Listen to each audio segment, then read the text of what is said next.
The torches had not yet been lit when the First Empire decided it was time to end Persia forever. The year does not matter as much as the certainty, the absolute, bone-deep certainty of every general, every conqueror, every civilization that marched onto the Iranian plateau, convinced that this land would finally fall silent. They came from the west with phalanxes. They came from the desert with faith. They came from the steppe with fire and towers of skulls. And every single one of them made the exact same catastrophic mistake. They won the battles, and they lost to the civilization. If you enjoy uncovering what history tried to hide, subscribe, because what you are about to hear is not simply the story of a country. It is the story of the only culture in human history that turned conquest into a weapon, and used it against every single person who tried to destroy it. To understand how this was possible, you have to go back further than most history books dare. The Western world has been taught to look toward Mesopotamia and Egypt when searching for the cradle of civilization. That version leaves something enormous out. 50,000 years ago, long before any empire had a name, human beings were already shaping existence on the Iranian plateau. Neanderthals first, then Cro-Magnons 36,000 years ago, then, in the silence of the 4th millennium before Christ, something extraordinary pressed itself into the earth. Urban settlements, ceramic vessels, the unmistakable fingerprint of organized civilization. The Gyroft culture, the Sialk ziggurat, structures dating back 6,000 and 7,000 years, standing shoulder to shoulder with Mesopotamia and China as proof that civilization was never the property of a single river or desert. The first true geopolitical power born on this soil was Elam. Its capital, Susa, rose in the southwest with a confidence that made the ancient world take notice. By the 26th century before Christ, the Elamites were practically dictating terms to the Sumerians. And then came the moment that even most scholars overlook. In the 23rd century before Christ, the Akkadian king Naram-Sin went to war with Elam, and the conflict ended not in fire and silence, but in something far more extraordinary. A written treaty. The first documented international treaty in human history.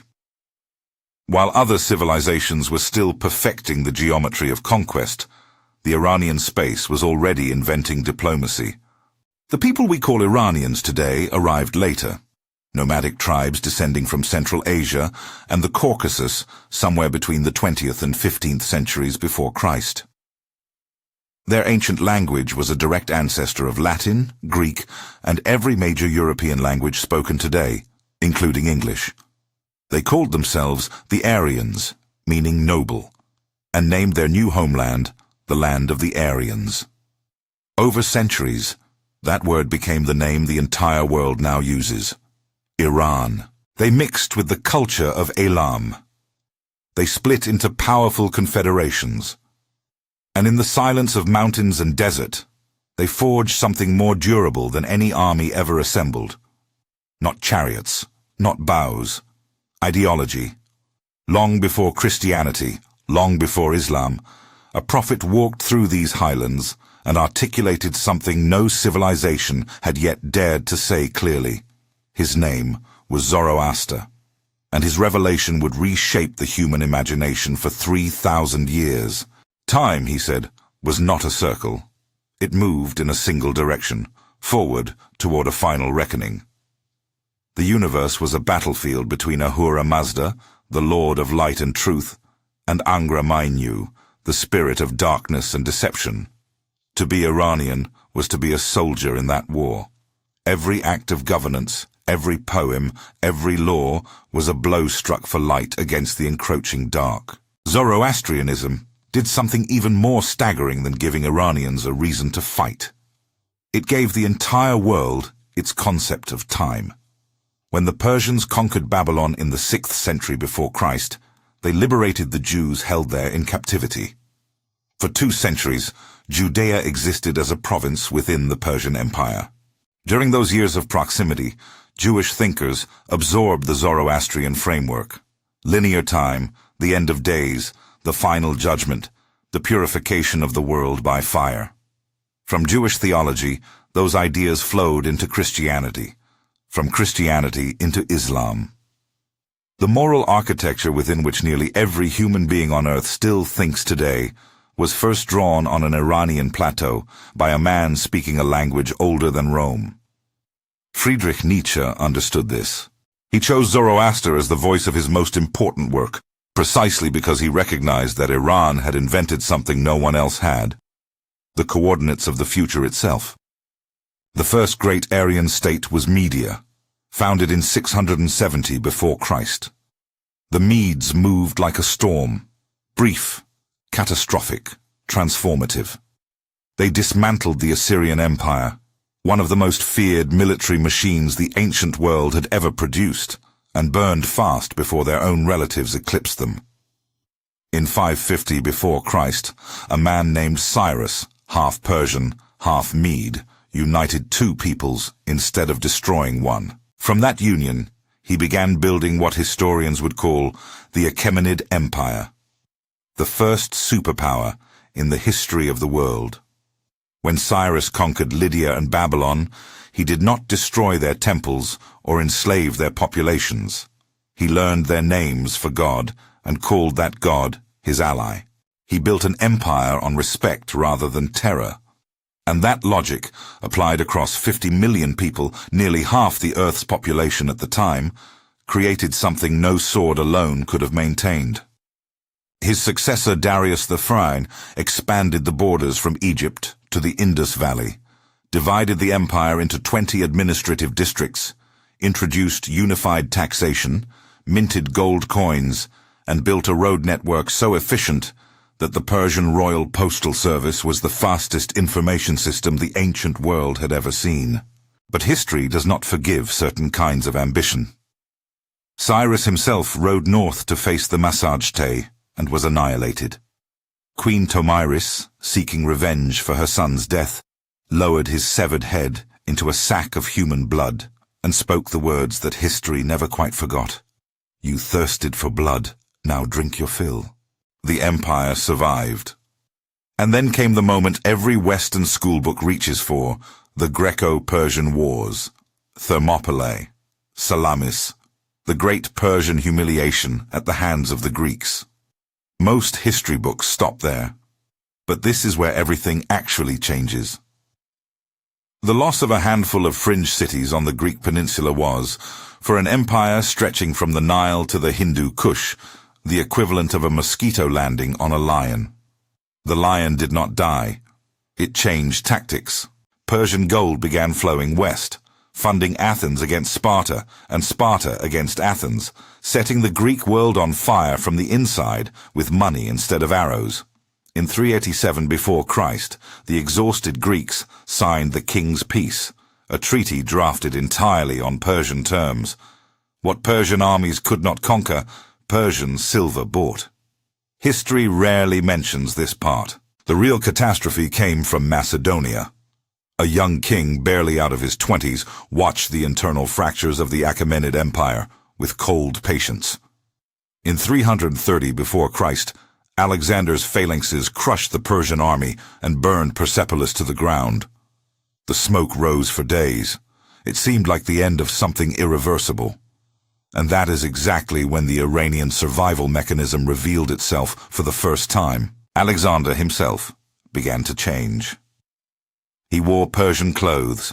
He adopted Persian court protocol. He married a Persian princess. His Macedonian soldiers mutinied. But Alexander, standing in the ruins of the civilization he had conquered, was already being absorbed by it.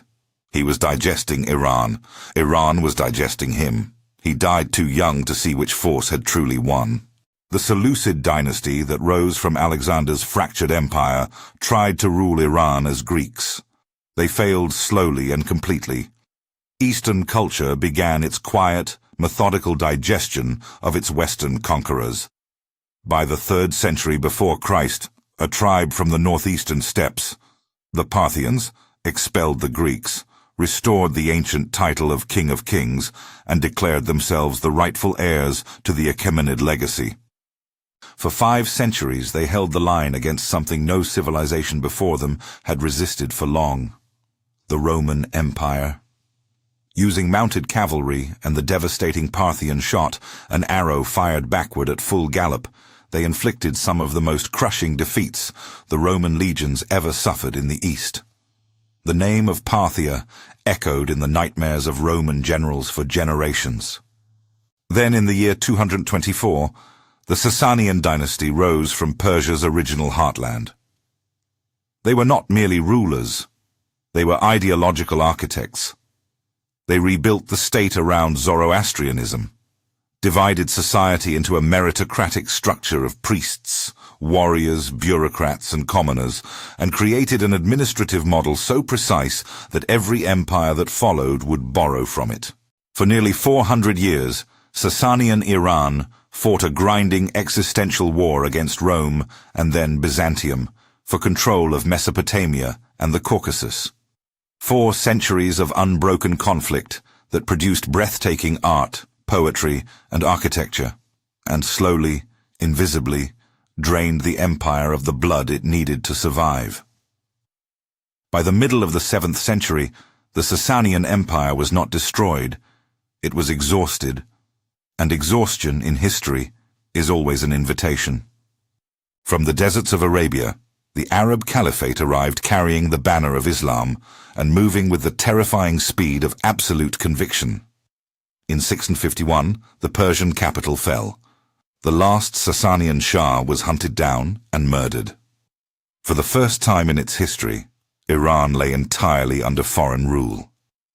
The Zoroastrian flame that had burned for over 1,000 years began for the first time to flicker. For any other culture, this would have been the end. Egypt became Arab, Syria became Arab. Entire civilizations dissolved into the current of the caliphate and left behind nothing but ruins and borrowed words. What happened in Iran was different. The Persians lost the war, and then they rebuilt their identity inside the structure of their conqueror. Persian bureaucrats became indispensable to the Abbasid Caliphate. Persian scholars filled the libraries of Baghdad with knowledge that Europe would not recover for centuries. The Farsi language did not disappear. It absorbed Arabic vocabulary the way a river absorbs rain, growing larger, not smaller.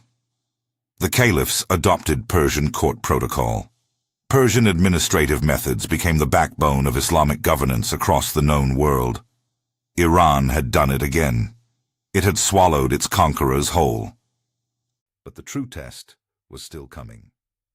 In 1220, from the vast silence of the Central Asian steppe, a force arrived that did not simply conquer cities, it erased them. Genghis Khan's Mongol hordes descended on Iran with a mathematical appetite for destruction. Ancient irrigation systems sustaining civilization for thousands of years were torn from the earth. Cities with populations in the hundreds of thousands fell silent within days. The death toll across Iran is estimated in the millions. Towers of skulls were erected where libraries had stood. It seemed more than at any point before that the thing which was Iran had finally been broken beyond recovery. And then, within a single generation, the inexplicable happened again. Hulagu Khan, grandson of Genghis, founded a Mongol state on Iranian soil called the Ilkhanate. These were the same men who had burned everything. Within decades, they had converted to Islam, made Farsi the language of their court, funded Persian poets and scholars, and built mosques with blue domes that looked like fragments of sky pressed into stone. The brutal nomads who had come to erase a civilization had been quietly rewritten by it. At the end of the 14th century, Tamerlane arrived and erected pyramids of severed heads outside the cities he sacked. He massacred with an efficiency that made even the Mongols look restrained. And then he loaded the greatest Iranian artisans onto carts and carried them back to his capital in Samarkand, where his descendants, the Timurids, would ignite a Persian renaissance so refined and luminous that it is still considered one of the highest points of Islamic civilization. The pattern had repeated itself so many times that it had stopped looking like coincidence and started looking like something encoded into the culture's very bones. In 1501, from the long crucible of 3 centuries of foreign dynasties, a man named Shah Ismail emerged and reunited the country. He founded the Safavid dynasty, and in a move of breathtaking political calculation, he declared Shia Islam the official state religion. Separating Iran permanently and deliberately from the Sunni world, from the Ottoman Empire, from every neighboring power that might otherwise claim authority over it. Iran forged its identity back into something singular and impenetrable. A fingerprint no empire had yet managed to smear into illegibility. By the 19th century, under the Qajar dynasty, the empire entered a period of severe contraction. Devastating wars with Russia cost Iran the territories of modern Georgia, Armenia, and Azerbaijan permanently. By the early 20th century, on the eve of the First World War, the country had become a chessboard for the competing ambitions of the British and Russian empires, its oil pumped by London, its northern provinces occupied by St. Petersburg. The country was suffocating under the weight of colonial powers who had decided, without much consultation, what Iran was for. But Iran would not be Iran if it did not find a way out. In 1925, Reza Shah Pahlavi came to power through a military coup and charted a hard course toward modernization and industrialization. He built railways, established universities, and began dismantling the feudal structures that had kept the country weak. And then, in 1935, he made a move that shook the diplomatic world in a way no army could have. For centuries, the entire Western world had called this country Persia, a word derived from the Greek name for one of its regions, a word loaded with the condescension of the exotic, the backward, the picturesque. Reza Shah sent an official directive to every embassy in the world. From this point forward, the country would be called by its true ancient name, the name its own people had used for millennia: Iran, land of the Aryans. This was not a linguistic whim, it was a declaration. We are not your fairy tale. We are not your carpet and your camel. We are a civilization with roots older than your empires, and you will address us accordingly. The revolution of 1979 completed what that declaration had begun, severing Iran's relationship with the Western-aligned monarchy and reshaping the country into a theocratic republic that has defined its own terms with the world ever since, regardless of the cost. And today, we are left with a stunning paradox that history rarely produces so cleanly. 2 words exist simultaneously in the modern mind: Iran, conjuring geopolitical tension, sanctions, grim headlines, confrontation, and Persia, conjuring lost grandeur, luminous poetry, mythical empires, the scent of roses and saffron in a palace that no longer stands.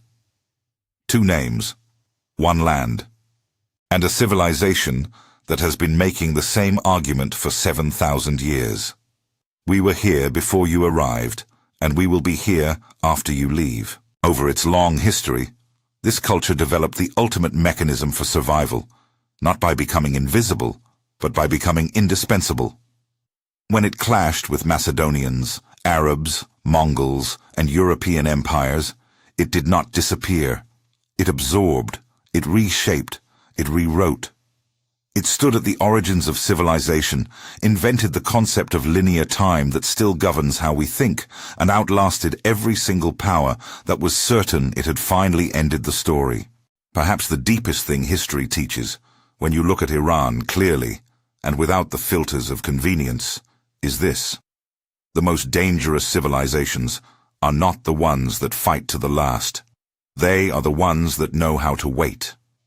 They are the ones whose identity is so deeply rooted that no conqueror can pull it from the ground. They are the ones that have learned, across 7,000 years of fire and occupation and rebirth, that the last word in any story belongs to whoever is still speaking when everyone else has gone silent. History remembers monuments. It forgets whispers. But sometimes a whisper outlasts everything.